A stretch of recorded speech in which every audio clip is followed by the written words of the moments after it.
Hey guys, if you've ever thought of enhancing your home and garden and landscape with outdoor lighting, then watch this free consultation video.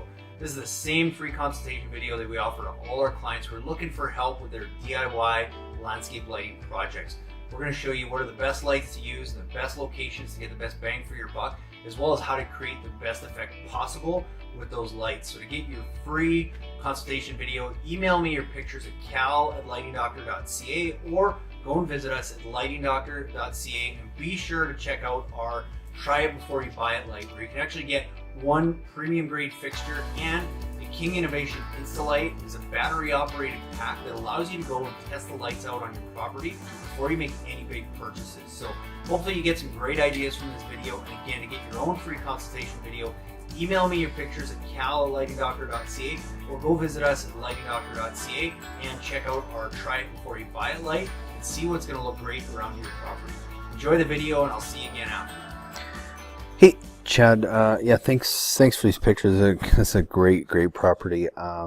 Yeah, and like I kind of said before, I mean, I think it's going to be a lot of trial and error, but to kind of give you some tips and stuff, what I'd probably do is with the tree mounts, just mounting them, a few feet off the ground. The reason being is because then you don't have to worry about the vegetation or anything blocking any of the light, and you're going to get that up there a little bit better. And it just depends where you want to have that light. Like obviously, this is a beautiful walkway here. This would be one where, you're maybe going to mount it on here. And sometimes you almost want to have it mounted backwards. That's why a little bit higher is good, because then you can walk by and it's not going to be shining in your eyes because it's going to be above your head, but yet you can still shine the light kind of this way to get it in the overhead canopy where you're going to be walking. So the tree will look good and lit up, but it's also going to get it in the canopy above ground. That's going to give you a little bit of light falling back down. So I hope that makes sense. So wherever you're going to be looking at it from is where you want to have it. If you can keep it a little bit above your eye line, it gives you more flexibility to aim that light where you want without it shining in your eyes. And then where did I see lots of great pictures here. Again, if you can mount it a little bit higher so it's not in your eye line, you can have this one shine back a little bit further up the stem and into the canopy. And then where did I see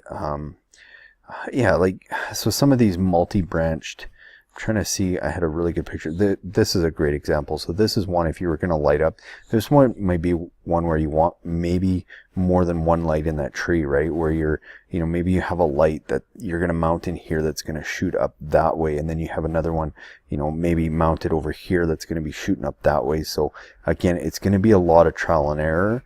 But some of these that are multi-branched, you might want more than one light, and then some of these that are along a pathway like this, if you can get that light up a little bit and focus it more on, you still want to try and get some of the stem and stuff, so that if, say you do lose some of the foliage and the leaves, that you still get a nice effect on the branches. But if you can get it up in that canopy and kind of create that light up that canopy from above, it gives you some light down below, and it creates just an amazing effect. So I hope that helps answer your questions, and I've sent you a link to an invoice with the tree mounts as well. Hey guys, thanks so much for watching that video. I hope you guys got some great ideas for your own do-it-yourself landscape lighting projects. If you want your own free consultation video, like I said before, email me your pictures at cal@lightingdoctor.ca or go and visit us at lightingdoctor.ca, and be sure to check out our try it before you buy it light, again, where you get one premium grade fixture and a King Innovation Insta-Light battery operated demo kit that you can go and test those lights out on your property before you make any big purchases. So I hope to see you guys again soon, and again, go get your free consultations by emailing your pictures or visit us at lightingdoctor.ca. Thanks again for watching, guys, as we show you how to easily install low voltage landscape lighting. So there's various different lights you can look at. The most popular is easily the uplight, accent light, or bullet light, often used to highlight different trees and features in your yard. Another very popular light is a wash light, often used to highlight the fronts of homes and beautiful stonework. Path and garden lighting is also very popular to use to light walkways and garden areas and plant material down below, as well as hardscape lighting, which is used in different kinds of hardscapes, as well as on fences and decks, and can also create some cool effects. And a great way to see what looks good is just to take a flashlight or any kind of light around at night, shine it on a few of those features, and really see what looks good and where you're going to position those lights. I strongly recommend looking at LED energy efficient bulbs for all of your landscape lighting. It saves on power and it lasts a long time. You see they only use 40 watts, 260 lumens, is very bright, and they still have that warm white look that you would find in an incandescent fixture. And if you have an existing landscape lighting system that is incandescent, it's very easy to retrofit with LED bulbs, again, just to save power and not have to be changing bulbs all the time. What we often recommend is go and find really good quality outdoor rated LED bulbs, and then go find really good incandescent fixtures and just marry the two together and retrofit your incandescent fixtures with really good quality LED bulbs, and it'll help bring the cost down rather than going and buying a fully integrated LED fixture, which looks good and lasts a long time, but they do cost a lot more than doing this and just finding a really good fixture and retrofitting it with a really good bulb. So once you know where you're going to put your lights and you have your lights picked out, the next step is to start placing your lights. So we've determined where they're going to go.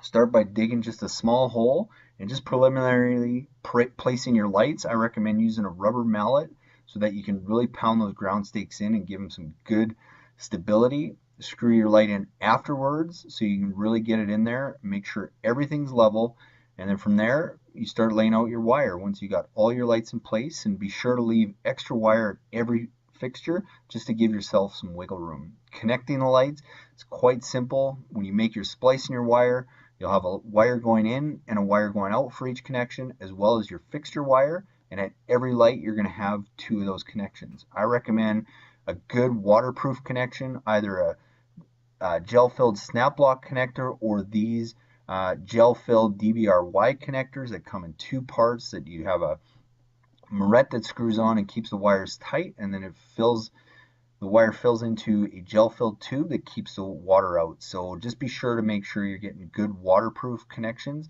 that keep the wires free of the elements, as well as keep them from pulling apart. The next step is selecting your transformer. It's very easy to do. If you look on any bulb that you purchase, it should give you the wattage, but if you have a 4.5 watt bulb and you have 10 of those, that's going to give you 45 watts, which means you want to select a transformer that's just slightly bigger than that. And I recommend trying to find a transformer that has a photocell as well as a timer built into it for easy use. Very easy to wire in your transformer. Depending on the transformer you have, it's generally going to have a common tap and a 12 volt tap.